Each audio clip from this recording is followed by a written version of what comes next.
I am moha mama vigta. This attachment of mine has been removed. Ten parmam guhyam vacha adhyatma sangetam. Through the most elevated secret named Adhyatma. Yat tvaya uktam. That you have narrated. Madnugrahai. After having mercy on me. He Kamal Patraksh. Because, O the one with lotus-like eyes. Maya Shruto Vistarasha. I listened in detail. Bhavapeo Bhutanam Tvatta. To the creation and destruction of the living beings from you. Cha api avyayam mahatmyam. And also imperishable greatness. I am moha mama vigta. Ten parmam guhyam vacha adhyatma sangetam. Yat tvaya uktam. Madnugrahai. He Kamal Patraksh. Maya Shruto Vistarasha. Bhavapeo Bhutanam Tvatta. Cha api avyayam mahatmyam. Interpretation. Arjun said, this attachment to the bodily relatives of mine has been removed through the most elevated secret named Adhyatma, that you, the store of mercy, have narrated to me, after having mercy on me. Because, O Shiv Baba, the one with lotus-like eyes, in this Purushottam Sangam Yug, I listened in detail to the creation and destruction of the living beings from you, through Ved Vani, that is, the words of the Vedas of Brahma with 4 heads. And then, I also listened to your imperishable greatness by asking questions through the permanent chariot. जैसे आत्मा आत्मज्ञान, Just like it is said, the soul, the knowledge of the soul. फिर कहते हैं अध्यात्म ज्ञान. Then it is said, Adhyatma Gyan. कैसा ज्ञान? अध्यात्म. What kind of knowledge? Adhi Atma. आत्मा और अध्यात्म. Atma, that is the soul, and Adhi, Atma, आत्मा के अंदर का ज्ञान. the knowledge of what is inside the soul. अध्यात्म न What is meant by Adhyatma? शरीर के अंदर का नहीं. शरीर के अंदर का ज्ञान तो आज वैज्ञानिकों को है. Not the knowledge of what is inside the body. The scientists today have the knowledge of what is inside the body. नशा नशा सब अलग कर देते हैं. They separate all the nerve fibers. लेकिन आत्मा का ज्ञान उनको नहीं है. But they don't have the knowledge of the soul. और आत्मा जो सूक्ष्म ज्योति बिंदु अणु रूप है, उस छोटे से रिकॉर्ड में जन्म जन्मांतर का पार्ट भरा हुआ है.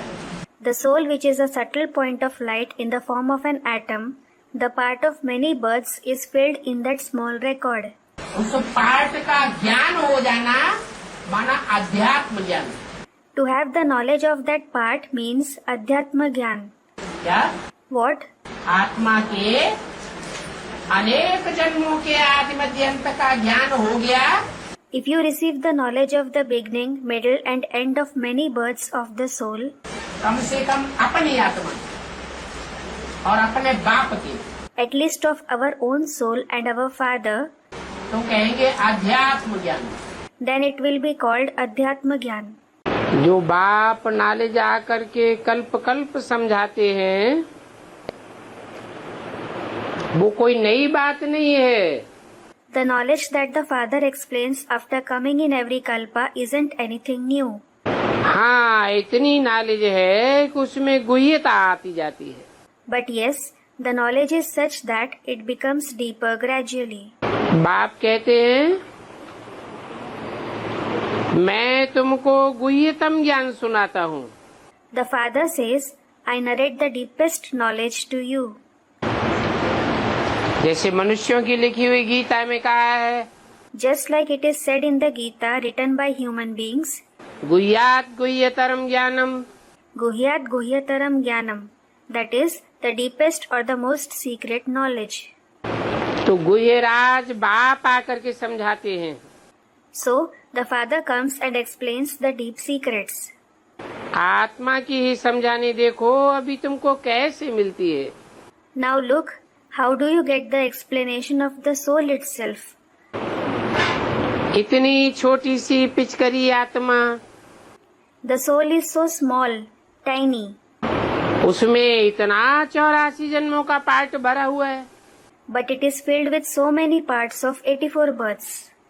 और ऐसा अविनाशी पार्ट भरा हुआ है जो कब विनाश नहीं होता है। And such an imperishable part is filled in it that it never destroys. तो कितनी गुह्यतम नॉलेज है। So it is the deepest knowledge. इसको वंडर ही कहें और क्या कहें। It will certainly be called a wonder. What else will it be called? ये part कब विनाश नहीं होता है, This part is never destroyed. इसलिए इसको अविनाशी कहा जाता है। This is why it is called imperishable. Part भी अविनाशी और आत्मा भी अविनाशी। The part as well as the soul is imperishable. मैं आकर के लोन लेता हूँ, I come and take loan. सिर्फ इनके बाजू में बैठता हूँ। I just sit beside him. और क्यों बैठता हूँ? Why do I sit? मैं तुझे ये नॉलेज कैसे दूं? How should I give this knowledge to you? मैं नॉलेजफुल हूँ ना। I am knowledgeful, am I not? मैं बीज रूप हूँ ना, झाड़ का, मनुष्य सृष्टि झाड़ का। I am the seed form soul of the tree, the human world tree, am I not? तुमको तो कोई को भी पता नहीं है सृष्टि की झाड़ की आयु कितनी है।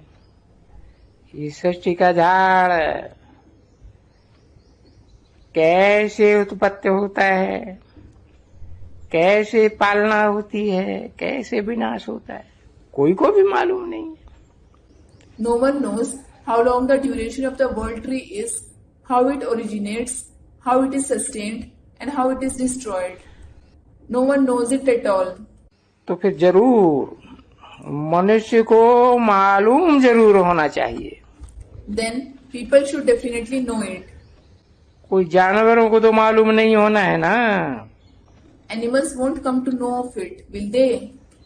तो मनुष्य ही पढ़ते हैं। So it is the human beings who study. कोई जानवर तो नहीं पढ़ते हैं ना। Animals certainly don't study, do they? मनुष्य ये पढ़ाई से देखो कितना ऊंच पद पाते हैं। तो ये पढ़ाई है ना। Look, people attain such a high position through the studies. So this is study, isn't it? अभी वो पढ़ाई है हद की, और ये बाबा है बेहद का। Now, that is a limited study and this Baba is unlimited. वो बेहद का बाबा बैठ करके बेहद की पढ़ाई पढ़ाते हैं। That unlimited Baba sits and teaches the unlimited knowledge, जो तुम बेहद के मालिक बनते हो। through which you become the unlimited masters. तो भगवान का है आध्यात्म ज्ञान, So, the knowledge of God is the Adhyatma knowledge, और दुनिया वालों का है भौतिक ज्ञान। and the knowledge of the people of the world is the physical knowledge, 5 भूतों का ज्ञान। the knowledge of the 5 elements, that is Bhut. ईश्वर तो भूतों की दुनिया से निकाल करके हमको शुद्ध आत्मा बनाने आया है। God has come to take us out of the world of ghosts, that is Bhut, and make us a pure soul. हम कौन हैं, ये सच्ची पढ़ाई हमको पढ़ाता है। He teaches us the true study of who we are. हम पंचभूत नहीं हैं, We aren't the 5 elements. 5 तत्वों का पुतला हम नहीं हैं। We aren't a puppet of the 5 elements. हम देह नहीं हैं, We aren't the body. हम तो 5 तत्वों से परे आत्मा है। In fact, we are a soul which is beyond the 5 elements.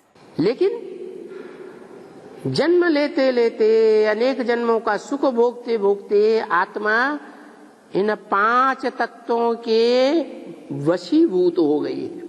But while being born again and again, by enjoying pleasures for many births, the soul has come under the influence of these 5 elements.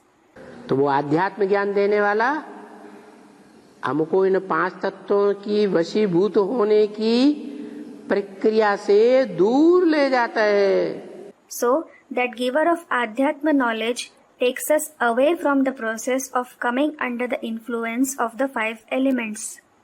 एकदम मुक्त कर देता है। He liberates us completely. कैसे? How? क्या सिखाता है? पहला पाठ, What is the first lesson that he teaches? तुम ज्योति बिंदु आत्मा हो। You are a point of light soul. ये ज्योति बिंदु आत्मा ऐसे ही है जैसे राजा ऊंची गद्दी पर बैठता है, पूरे राज्य को, राज्यसभा को कंट्रोल करता है। This point of light soul is just like a king who sits on a high throne and controls the entire kingdom, the entire court. ऐसे ये शरीर रूपी राज्य को कंट्रोल करने वाला आत्मा रूपी राजा मूर्धन्य में, जिसे कहते हैं भ्रकुटी का मध्य, वहां बैठता है। Similarly, this king in the form of soul who controls the kingdom-like body sits in Murdhnim, which is called as the center of the forehead. हाँ, भ्रकुटी के मध्य में बैठ करके सारी इंद्रियों को, चाहे ज्ञान इंद्रियां हो, चाहे कर्म इंद्रियां हो, चाहे पूरा शरीर हो, सबको कंट्रोल करने वाला है। And after sitting in the center of the forehead, it controls everything, including all the indriya, whether they are the jnanendriya, the karmendriya, or the entire body. ये आध्यात्मिक ज्ञान हमको देता है। He gives us this adhyatma knowledge. अधि माने अंदर, आत्मा माने आत्मा। Adhi means inside, Atma means the soul. आत्मा के अंदर का ज्ञान लेने के लिए आत्मा के ऊपर कंसंट्रेशन करने की प्रैक्टिस करनी पड़े। In order to take the knowledge of what is inside the soul, we will have to practice to concentrate on the soul. Bharat के अर्जुन को मोह कब हुआ? जब अज्ञानी है तो मोह पैदा होता है। Student, when did the unlimited Arjun have attachment? Baba, when he is ignorant, he has attachment. ज्ञानी है तो मोह अंधकार में रहेगा। When he is knowledgeable, will he be in the darkness of attachment? मोह नष्ट हो जाएगा या मोह के अंधकार में डूबा हुआ रहता है? Will the attachment be destroyed or does he remain drowned in the darkness of attachment? अरे जब पूरा गीता ज्ञान सुनता है तब बोलता है ना, करिष्ये वचनम तब।